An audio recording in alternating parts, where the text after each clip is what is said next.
جناب نبی کریم صلی اللہ علیہ وسلم کی وہی حدیث جو آپ نے صحابہ کو بتائی، اور اس لیے بتائی کہ میری امت تک پہنچے گی اور میری امت اس سے فائدہ اٹھائے گی. تو وہی الفاظ پڑھتے ہیں.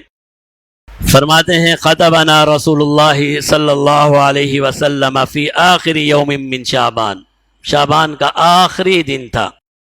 جناب نبی کریم صلی اللہ علیہ وسلم نے ہمیں خطبہ ارشاد فرمایا. فقال، اور آپ نے ارشاد فرمایا، یا ایھا الناس، اے اللہ کے بندو، اے لوگو، قد اظلکم شہر عظیم، ایک بہت ہی عظمتوں والا مہینہ تمہاری طرف آ رہا ہے، تمہارے اوپر اپنا سایہ رحمت کا ڈالنے والا ہے. قد اظلکم، تمہیں ڈھانپنے والا ہے.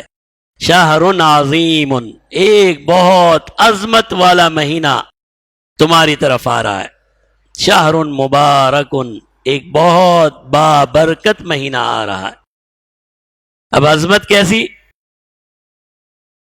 محدثین نے فرمایا عظمت کا اندازہ اس سے کیجئے کہ اللہ کو یہ مہینہ، اس مہینے میں کیا عظمت اللہ نے اسے عطا فرمائی کہ اللہ نے انسانیت کو 4 کتابیں عطا فرمائی. 4 کتابیں ہیں نا، قرآن سمیت اللہ کی 4 کتابیں ہیں، تورات، زبور، انجیل اور قرآن کریم.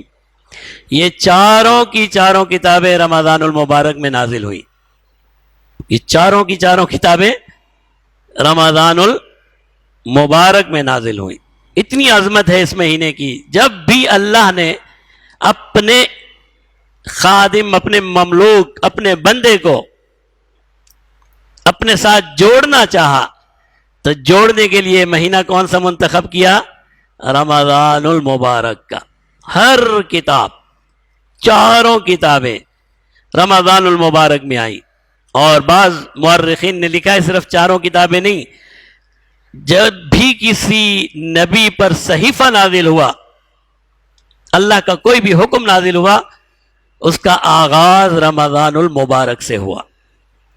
اس کا آغاز رمضان المبارک سے ہوا. اس سے آپ اس کی عظمت کا اندازہ کریں کہ اللہ کو یہ کتنا مہینہ کتنا عظیم ہے، اور اللہ نے اس میں کتنی عظمتیں رکھی ہیں کہ جب بھی انسان کو اللہ کی طرف سے رہنمائی اور ہدایت ملی ہے تو اس رہنمائی کا آغاز یا اس رہنمائی کا جو رہنمائی دینے والی کتاب رمضان المبارک میں اللہ رب العزت نے عطا فرمائی.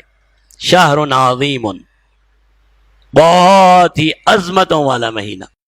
اتنا عظمتوں والا مہینہ کہ بعض لوگوں نے کہا ہے الرمضان شہر اللہ، یہ اللہ کا مہینہ ہے. اللہ کی طرف اس کی نسبت عظمت کے لیے، جیسے بیت اللہ، اللہ کا گھر.